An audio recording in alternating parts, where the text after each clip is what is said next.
दिनांक 19/4 को डॉक्टर प्रभाकर ठाकुर के क्लिनिक पर कुछ हंगामा हुआ था।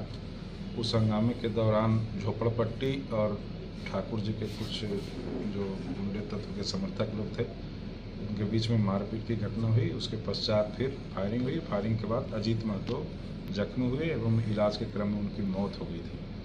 उसी मौत के संबंध में जो कांड दर्ज किया गया, उसी से संबंधित ये चारों अभियुक्त की गिरफ्तारी हुई है और इन लोगों को न्यायिक अभिरक्षा में भेजा जा रहा है। क्या मामला निकल कर आया, क्यों ये गोली मारी थी?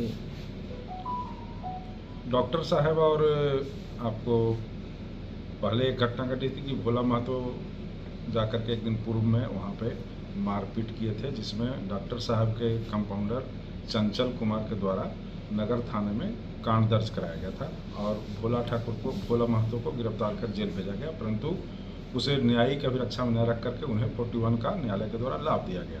उसके बाद पुनः ये भोला महतो और जो उनके परिजन लोग थे वो पुनः उनके ठाकुर जी के क्लिनिक पर चले गए और ठाकुर जी के क्लिनिक पर उनके जो हमारे प्रबंधक स्टाफ और उनके द्वारा जो कुछ असामाजिक तत्वों को एकत्रित किया गया था, उन दोनों पक्षों के बीच में मारपीट की घटना शुरू में प्रारंभ हुई।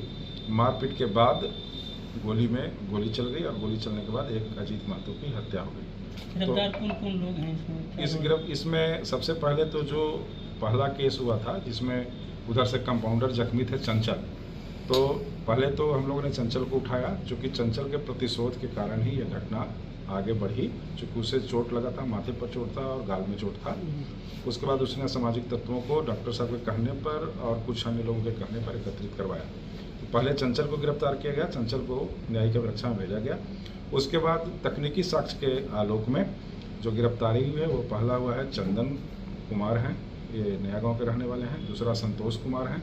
तीसरा आपके हैं आज़ाद, अजीत उर्फ आज़ाद, और चौथा है काजू।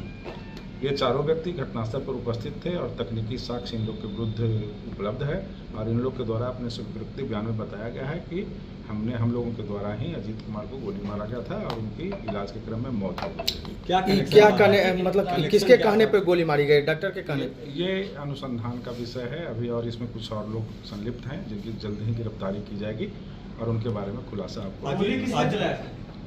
गोली चलाने वाले में एक आपको अभी 1-2 दिन में हम रिजल्ट देंगे। इसमें एक चंदन सिंह जो है मुख्य रूप से हमारे बॉस हैं और इनके ऊपर भी एक बॉस हैं, जिनको हम खुलासा 2-3 दिन के अंदर में वो भी कर देंगे। क्या चंदन का क्या कनेक्शन था अजीत से? बाहर के लोगों को बुलाया गया, चूँकि 18 तारीख को मारपीट हुई थी झोपड़पट्टी और उनके कंपाउंडरों के बीच में, तो उसको लेकर के झोपड़पट्टी वालों के द्वारा भी वहाँ पे धमकी दी गई थी। 25 तारीख को जो मृतक के द्वारा भी धमकियाँ दी गई थी कि यहाँ पे गोली चलेगी। इसी के आलोक में डॉक्टर एवं डॉक्टर के समर्थकों के द्वारा भी असामाजिक तत्वों को वहाँ पर बुलाया गया था। ऐसी बातें प्रकाश में आ रही है।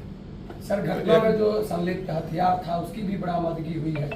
अभी हथियार की बरामदगी नहीं होती, लेकिन शीघ्र ही उसके भी बरामद कर। मामला किस पे? ये अभी जांच का विषय है, अनुसंधान में है कि डॉक्टर का कहाँ तक इसमें संलिप्तता आती है। चूँकि असामाजिक तत्व आए, असामाजिक तत्व पिटा गए, ये दोनों में एक दूसरे के बीच में प्रतिशोधात्मक भावना हो गई और उसके बाद ये हत्या में परिणत हो गई। प्राथमिकी में तो तीसरे अभियुक्त में बनाए गए हैं डॉक्टर। हाँ, उस पर जांच चल रही है। टोटल कितने लोगों को गिरफ्तार किया गया? अभी 5 आदमी की गिरफ्तारी, 4 आज गए और 1 चंचल, 5 आदमी की गिरफ्तारी हो चुकी है।